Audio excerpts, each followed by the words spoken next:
we've got digital dictation that all our consultants use. So one of the drivers was obviously to get away from tape, analogue tape. Always been a positive product that people have used. You always hear, oh yeah, BigHand's great. We've gone from using the wired devices, we've moved forward now, and obviously they have them on their mobile. We work at a lot of network clinics, so it's great for our consultants to be able to use the digital dictation, and then obviously the secretary be able to get the dictation straight back, where with the tapes, it'd be in suitcases, you wouldn't have them back for about 24, 48 hours when they were coming back.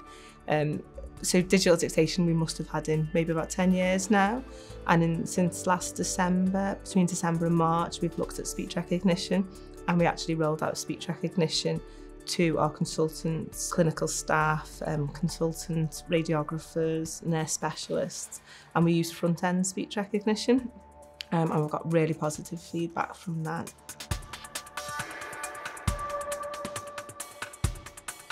So for the digital dictation, the secretarial team can see what there is. If typing needs to be moved from one team to another, it's very easy for the secretarial managers to move that across.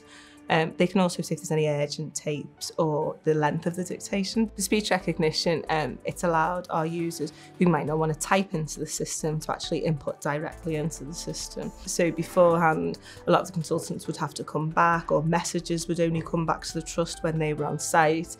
Now, obviously with electronic working, everyone, no matter what site they're on, can see our EPR patient system.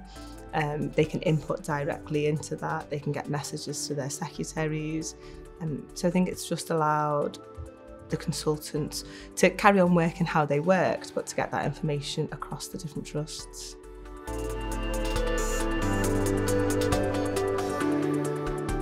So for the speech recognition, we changed the approach to how we do it. So normally we would say, this is the project, it'd be quite IT-led.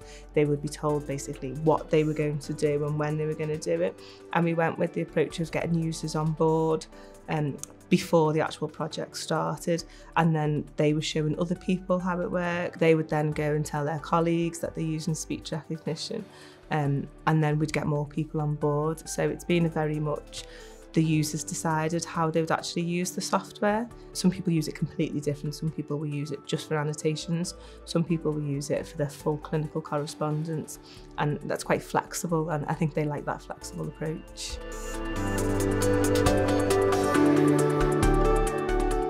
We've had a really good feedback. Obviously, we've been BigHand customers for a long time now with the digital dictation, the speech recognition. We've had the same account manager, so they know how we work, we know how they work. If we've needed them, we've had them on site, which has been really useful. We've found them really positive with speech recognition. They come with the experience of this is how we've done it, but also we're happy for us to say, can we try it this way? And we've always had a lot of people on site to help us.